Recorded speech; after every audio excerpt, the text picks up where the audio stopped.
नमस्कार, आप देख रहे हैं न्यूज़ वन इंडिया और मैं हूं आपके साथ अमृता चौहान। बड़ी खबर अंबेडकर नगर से अखिलेश यादव की आज अकबरपुर में जनसभा है। सुबह 11:30 बजे अकबरपुर पहुंचेंगे अखिलेश यादव।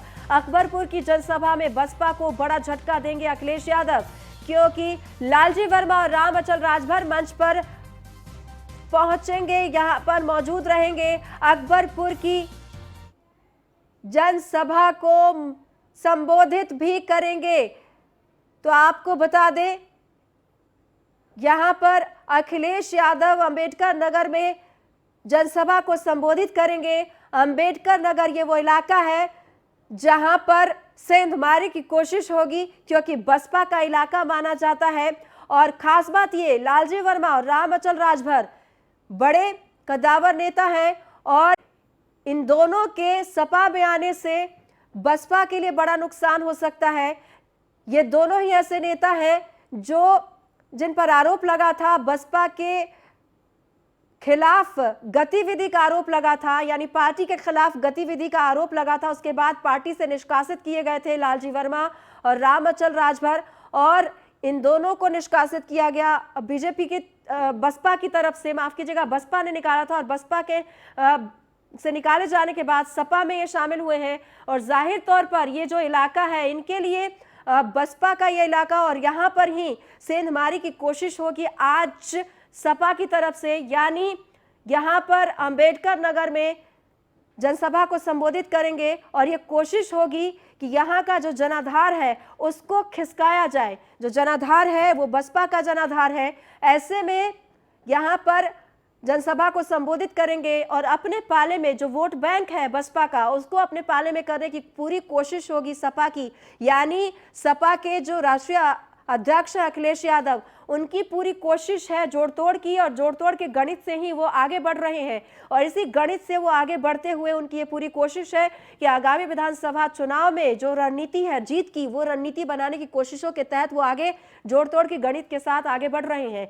और आपको बता दें, अंबेडकर नगर जहां पर बाकी दूसरी पार्टियों का जनाधार बनाना बड़ा मुश्किल होता है, ऐसे में इन दो नेताओं को अपने पाले में करके यहां पर बसपा के जनाधार को खिसकाने की कोशिश है, यानी सेंधमारी की कोशिश है। देखना यह होगा कि जब ये दोनों नेता, जो बड़े नेता जो बसपा से निष्कासित किए गए हैं, ये दोनों बड़े नेता यहां पर जब सपा में शामिल हुए हैं, और आज औपचारिक उनका ऐलान भी हो जाएगा, मंच पर जब मौजूद होंगे लालजी वर्मा और राम अचल राजभर यहां पर अखिलेश यादव के साथ, तो क्या मैसेज जाएगा आमजन के बीच। क्योंकि पहले जो इनका जनाधार यहाँ पर बसपा का जो है, और बसपा के ही ये दोनों पार्टी से निष्कासित नेता हैं जो सपा में अब शामिल हो चुके हैं, और सपा के ही मंच से ये जब यहाँ पर जनसभा को संबोधित करेंगे तो कितना खास होगा और यहाँ की राजनीति क्या मोड़ लेगी, ये भी देखने वाली बात होगी। क्या अखिलेश यादव यहाँ पर बसपा के जनाधार को खिसका पाएंगे आज की इस रैली के बाद, यहाँ के लोगों को संबोधित करने के बाद, ये भी देखने वाली बात होगी। तो लालजी वर्मा और राम अचल राजभर दोनों ही मंच पर मौजूद होंगे।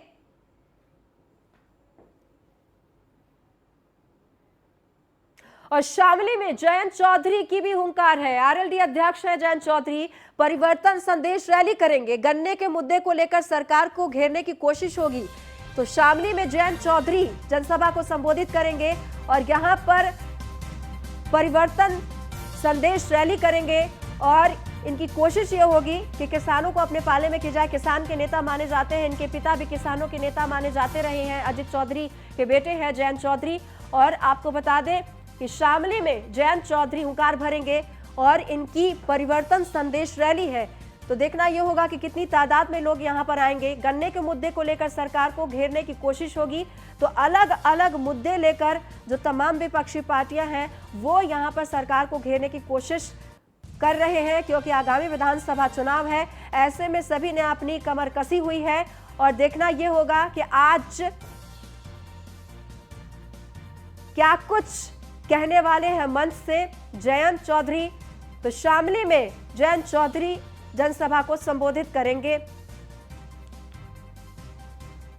बढ़ते आगे, चुनाव आयोग के अधिकारी करेंगे अलग अलग जिलों का दौरा। मुख्य निर्वाचन अधिकारी हरदोई का दौरा करेंगे, पोलिंग स्टेशन का निरीक्षण भी करेंगे। सभी अधिकारी सुरक्षा व्यवस्था को लेकर अधिकारी समीक्षा करेंगे। तो चुनाव आयोग के अधिकारी अलग अलग जिलों का दौरा करेंगे। इस बार आपको बता दें, खास बात यह है कि यहाँ पर जो बूथ बनाए गए हैं पोलिंग के लिए, उन बूथों को बढ़ा दिया गया है। पहले 1200 लोगों की संख्या पर एक बूथ होता, 1500 लोगों की संख्या पर एक बूथ पहले हुआ करता था पोलिंग बूथ, और अब 1200 लिमिट कर दी गई है लोगों की संख्या, क्योंकि कोरोना है और कोरोना के गाइडलाइंस को देखते हुए ये संख्या बढ़ाई गई है। यानी जो वोटिंग करने वाले लोग हैं उनकी संख्या घटाई गई है और पोलिंग बूथ को बढ़ा दिया गया है।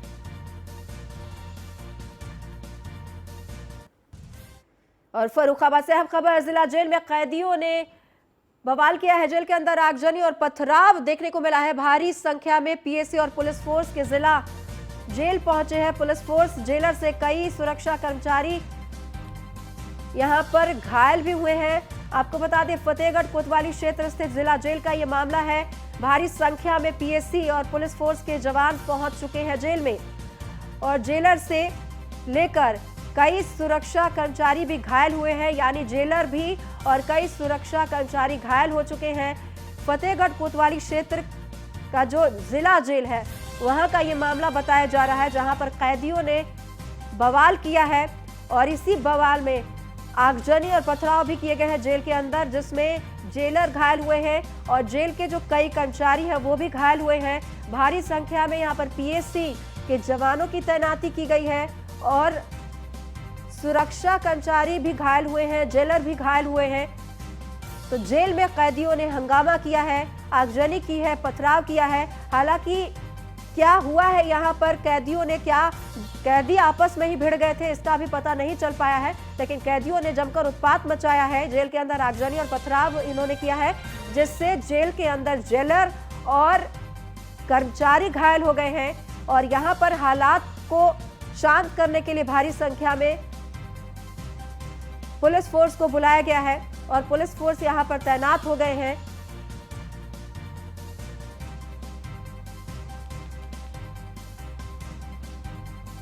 तो फर्रुखाबाद से बड़ी खबर, जिला जेल में कैदियों ने जमकर हंगामा मचाया, बवाल किया उन्होंने। जेल के अंदर आगजनी और पथराव भी किया है, जिसमें जेलर और कई कर्मचारी, सुरक्षा कर्मचारी हैं ये जो घायल हुए हैं। और भारी संख्या में पीएसी और पुलिस फोर्स जिला जेल पहुंच चुके हैं। भारी संख्या में पीएसी के जवानों को तैनात किया गया है। ये पीएसी के जवान इन तस्वीरों में आप देख सकते हैं जो पहुंच चुके हैं यहाँ पर, वो तैनात हो चुके हैं इन सभी कैदियों को शांत करने के लिए। और कैदी क्यों आपस में भिड़े ये अभी पता नहीं चल पाया है। हालांकि यहाँ पर इन्होंने जमकर हंगामा मचाया, आगजनी की, पथराव किया, जिस वजह से जो जेलर थे और सुरक्षा कर्मचारी थे वो घायल हो गए। फर्रुखाबाद में बदमाश बेखौफ होकर घूम रहे हैं। बदमाशों को ना तो पुलिस का डर है और ना ही कानून का खौफ। फर्रुखाबाद कोतवाली क्षेत्र के मसेनी चौराहे पर गैंगवार में ताबड़तोड़ फायरिंग हुई, जिसमें गोली लगने से दोनों पक्षों के 3 लोग घायल हो गए। 2 लोगों को जिला अस्पताल लोहिया में इलाज के लिए भर्ती कराया गया है।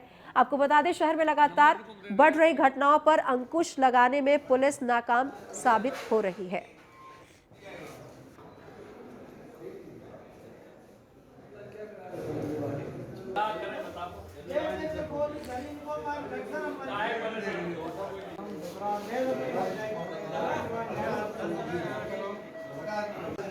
भैया नहीं घटिया थोड़ा नंबर इनको दे दे रहे, आपको लिखो।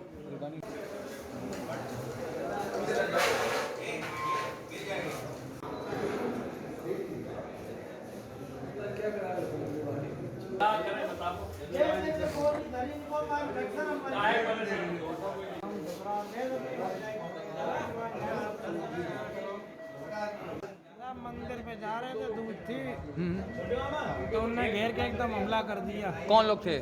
सोनू नाम है, बिलैया सोनू उनका पूरा परिवार था। क्या नाम बताया आपने? सोनू और बिलैया। बिलैया। कई बार धमकी भी थी साहब कि पैसा दो, दुकान खोली है, गाड़ी हमारी फ्री में धुलेगी नहीं तो पैसा दो। तो हमने साहब पैसा नहीं दे पाए, गरीब आदमी। दिवाली पे भी धमकी आई कि हम पैसा नहीं दे पाए। ये जनपद फर्रुखाबाद के थाना फर्रुखाबाद क्षेत्र में 2 ग्रुप हैं जो पहले से दोस्त भी थे उनके किसी बात को लेकर विवाद हुआ, इसमें झगड़ा हुआ, इसमें मारपीट हुई है, इसमें दोनों पक्षों को चोट आई। एक पक्ष अभी इस हॉस्पिटल में है जिनको सर पे भी चोट है और अदर भी चोटें हैं, जिनका अभी उपचार हॉस्पिटल में चल रहा है। लेकिन सर वहाँ बताया जा रहा है कई राउंड फायरिंग भी हुई है, गोली भी चली है, जिसमें गोली में घायल हुए हैं। भैया एक जांच का विषय है, इंस्पेक्टर साहब ने टीम गठित की है और इसमें अभी जांच चल रही है कि देखते हैं कि इसमें किस पक्ष ने क्या कार्रवाई की है एंड जो फ्यूचर में जो भी कोर्स ऑफ एक्शन होगा। दिल्ली एनसीआर में पटाखे बैन होने के बाद भी लोगों ने दिवाली पर जमकर पटाखे चलाए हैं, लेकिन ग्रेटर नोएडा में एक वीडियो वायरल हो रहा है जिसमें रिवॉल्वर से फायरिंग कर दिवाली मनाई गई। वीडियो दनकौर कोतवाली क्षेत्र के गांव अट्टा गुजरान का बताया जा रहा है। आरोप है कि दबंगों ने गांव में दहशत फैलाने के लिए खुलेआम फायरिंग की। फिलहाल फायरिंग का वीडियो सोशल मीडिया पर वायरल हो रहा है। ये तस्वीर ग्रेटर नोएडा की है। खुलेआम फायरिंग की गई और फायरिंग कर दिवाली मनाई गई।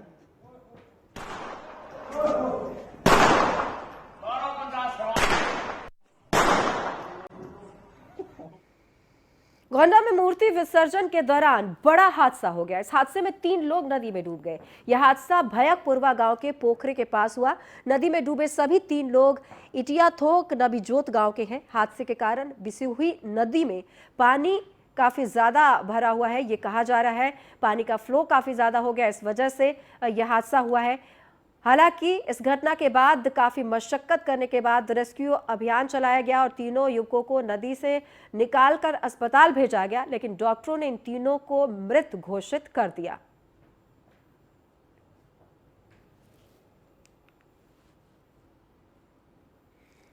T20 विश्व कप मैच में भारत के खिलाफ पाकिस्तान की जीत का जश्न मनाना एक महिला को भारी पड़ गया।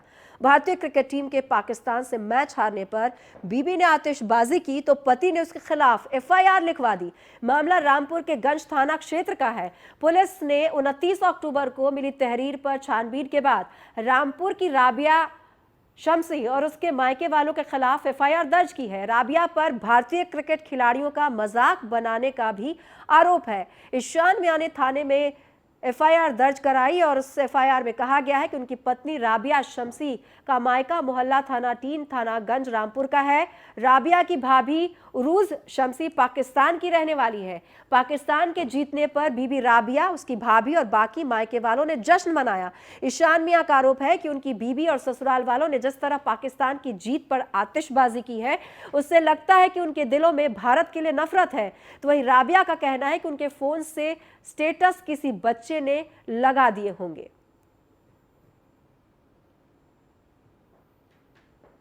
थानागंज पर 4 नवंबर को एक व्यक्ति जिनका नाम ईशान मियां है, उनके द्वारा सूचना दी गई कि एक महिला के द्वारा अपने व्हाट्सएप स्टेटस पर जो भारत पाकिस्तान मैच हुआ था उसमें पाकिस्तान की जीत के संबंध में कुछ इस प्रकार के चित्र डाले गए हैं जिससे उनकी भावनाएं आहत हुई हैं, जो पाकिस्तानी खिलाड़ियों के प्रति उनका सौहार्द वातावरण और भारतीय खिलाड़ियों के प्रति गलत भाषा का प्रयोग किया गया। इस संबंध में तत्काल थानागंज पर अभियोग पंजीकृत किया गया है और इसमें विधिक कार्रवाई की। कन्नौज में एक वीडियो वायरल हो रहा है जिसमें महिला और 2 युवक फायरिंग करते हुए नजर आ रहे हैं। आरोपी वीडियो में शराब की बोतल और मटके में निशाना लगाते हुए नजर आ रहे हैं। घर की दीवार पर बोतल और मटके को रखकर निशानेबाजी की जा रही है, तो वहीं घर के दूसरी तरफ खेत है। पीड़ित खेत मालिक का कहना है कि निशानेबाजी में कभी भी कोई बड़ी घटना हो सकती है। ये पूरा मामला छिबरामऊ क्षेत्र के सिकंदरपुर के रौरी गाँव का बताया जा रहा है।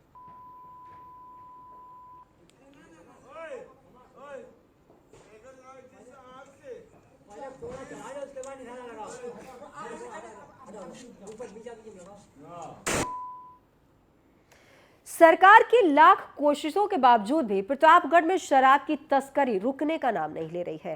ताजा मामला रानीगंज कोतवाली इलाके के सराय जमुनी गांव का है, जहां आबकारी विभाग ने छापेमारी करके लाखों रुपए की कीमत की अवैध शराब और 38 ड्रम स्पिरिट बरामद की है। इस मौके से 6 लोगों को हिरासत में भी लिया गया है, लेकिन मुख्य आरोपी फरार होने में कामयाब रहा।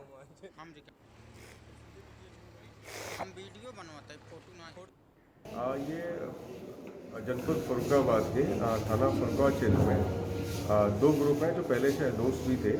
उनके किसी बात को लेकर विवाद हुआ, इसमें झगड़ा हुआ, इसमें मारपीट हुई है, जिसमें दोनों पक्षों को चोट आई। एक पक्ष अभी इस हॉस्पिटल में है जिनको सर पे भी चोट है और अदर भी चोटें हैं, जिनका अभी उपचार हॉस्पिटल में चल रहा है। लेकिन सर वहाँ बताया जा रहा है कई राउंड फायरिंग भी हुई है, गोली भी चली है जिसमें गोली में घायल हुए हैं। ये एक जांच का विषय है। इंस्पेक्टर साहब ने टीम गठित की है और इसमें अभी जांच चल रही है कि देखते हैं कि इसमें किस पक्ष ने क्या कार्रवाई की है।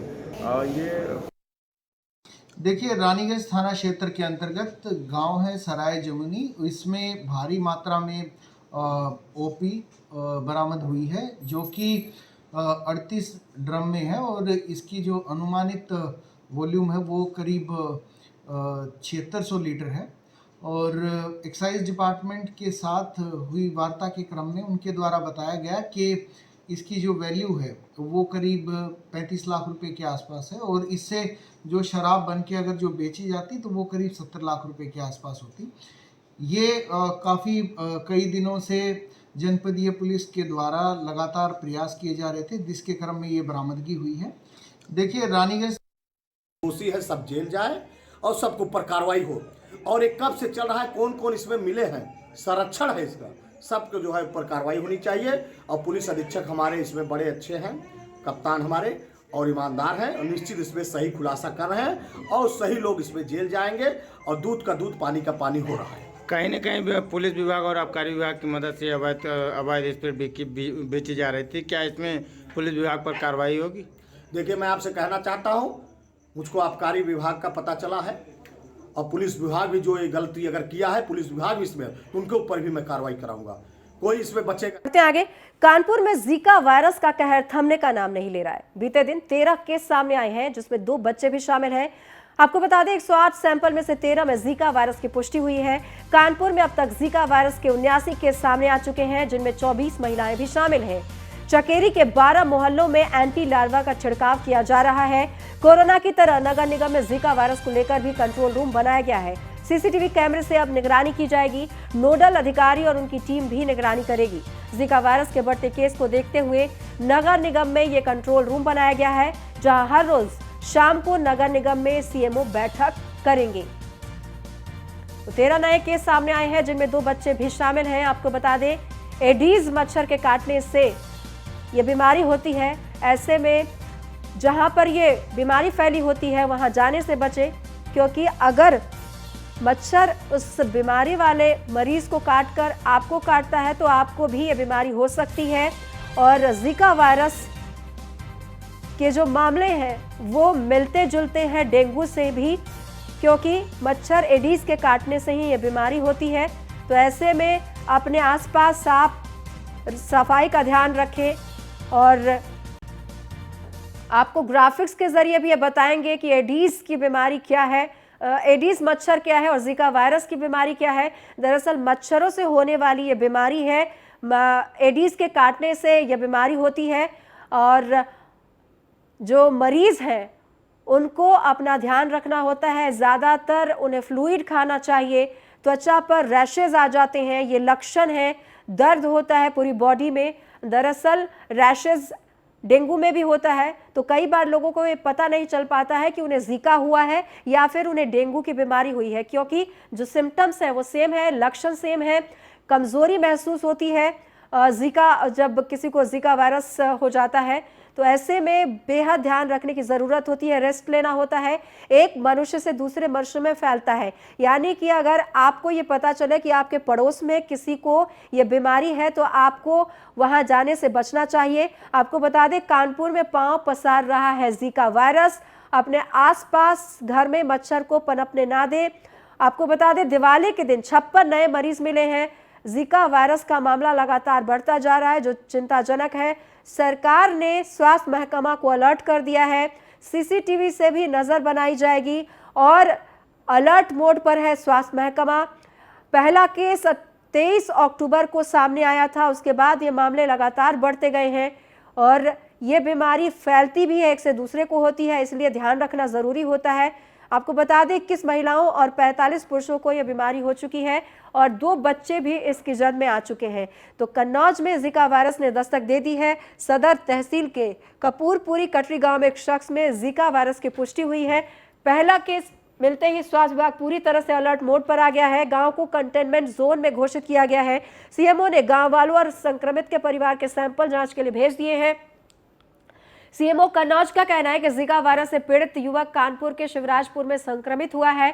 कन्नौज में घबराने वाली कोई बात नहीं है, लेकिन आपको बता दें कि ध्यान रखने की जरूरत होती है। ये बीमारी फैलने वाली है, एक से दूसरे को भी होती है, इसलिए आपको अपने आसपास भी साफ सफाई का ध्यान रखना है, जितना ध्यान रखना है। अगर कोई मरीज अगर जीका वायरस का है तो उसके आसपास जाने से आप बचें।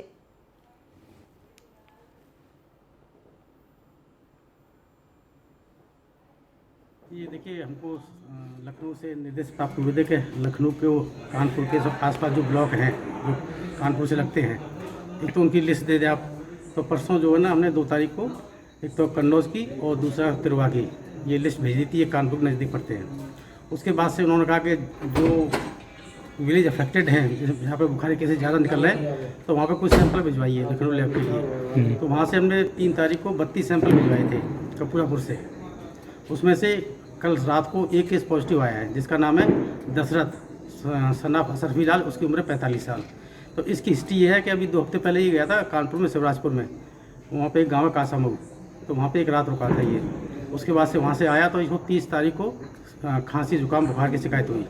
खबर रामपुर से, जहां पर कलयुगी पति के करतूत सामने आई है। दरअसल आरोपी पति अपनी पत्नी का अश्लील वीडियो बनाकर इसे ब्लैकमेल कर रहा है। पीड़ित पत्नी ने एसपी रामपुर को खत लिखकर न्याय की मांग की है। आरोप है कि आरोपी पीड़ित के साथ मारपीट भी करता है और अश्लील वीडियो बनाकर उसे सोशल मीडिया पर वायरल करने की धमकी देता है।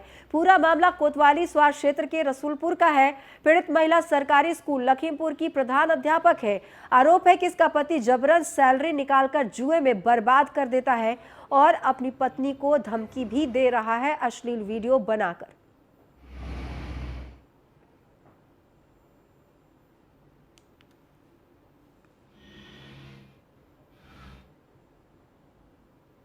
थानागंज पर 4 नवंबर को एक व्यक्ति जिनका नाम ईशान मियां है, उनके द्वारा सूचना दी गई कि एक महिला के द्वारा अपने व्हाट्सएप स्टेटस पर जो भारत पाकिस्तान मैच हुआ था उसमें पाकिस्तान की जीत के संबंध में कुछ इस प्रकार के चित्र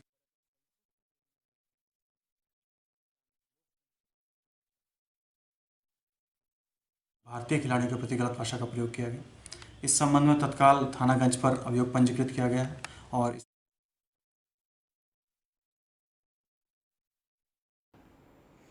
फिलहाल इस बुलेटिन में इतना ही। नमस्कार।